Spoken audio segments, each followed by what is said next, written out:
الأنبياء والمرسلين দীর্ঘ প্রায় ১৮ বছর লন্ডনে অবস্থানের পর আগামী ২৫ ডিসেম্বর বিএনপির ভারপ্রাপ্ত চেয়ারম্যান তারেক রহমান স্বদেশ প্রত্যাবর্তন করতে যাচ্ছেন। তার যাত্রা নিরাপদ কামনায় লন্ডনের ব্রিকলেন জামে মসজিদে দোয়া মাহফিল অনুষ্ঠিত হয়েছে। স্থানীয় সময় সোমবার যুক্তরাজ্য বিএনপির আহ্বায়ক কমিটির উদ্যোগে এ দোয়ার আয়োজন হয়। মাহফিলে উপস্থিত ছিলেন যুক্তরাজ্য বিএনপির নবনির্বাচিত আহ্বায়ক আবুল কালাম আজাদ ও সদস্য সচিব খসরুজ্জামান খসরুসহ সংগঠনের নেতাকর্মীরা। বিশেষ মোনাজাতে তারেক রহমানের সুস্বাস্থ্য, নিরাপদ যাত্রা ও দীর্ঘায়ু কামনা করা হয়।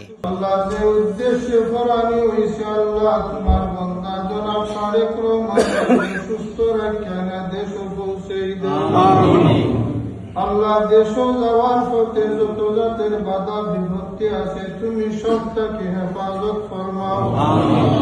যুক্তরাজ্যের বিএনপি নেতাদের প্রত্যাশা তারেক রহমানের দেশে প্রত্যাবর্তনের মাধ্যমে দেশের গণতন্ত্র পুনরুদ্ধার ও নবযুগের সূচনা হবে।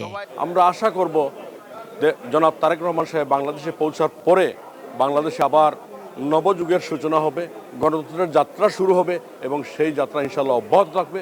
বিএনপির নেতৃত্বেই বাংলাদেশে গণতন্ত্র এসেছে, বেগম খালেদা জিয়ার নেতৃত্বে এসেছে, শহীদ রাষ্ট্রপতি জিয়াউর রহমান বহুদলীয় গণতন্ত্র প্রতিষ্ঠা করেছেন। আমরা আশা করব দীর্ঘ ১৭ বছরের গ্লানি মুছে ফেলে আমাদের প্রাণপ্রিয় নেতা তারেক রহমান সাহেব আগামী দিনে বাংলাদেশের নবযুগের সূচনা করবেন। এদিকে তারেক রহমানকে বরণ করে নিতে দেশে চলছে ব্যাপক প্রস্তুতি।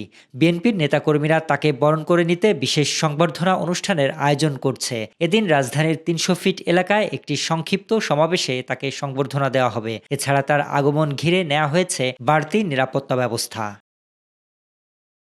শরীফ রাহাত, দেশকাল নিউজ।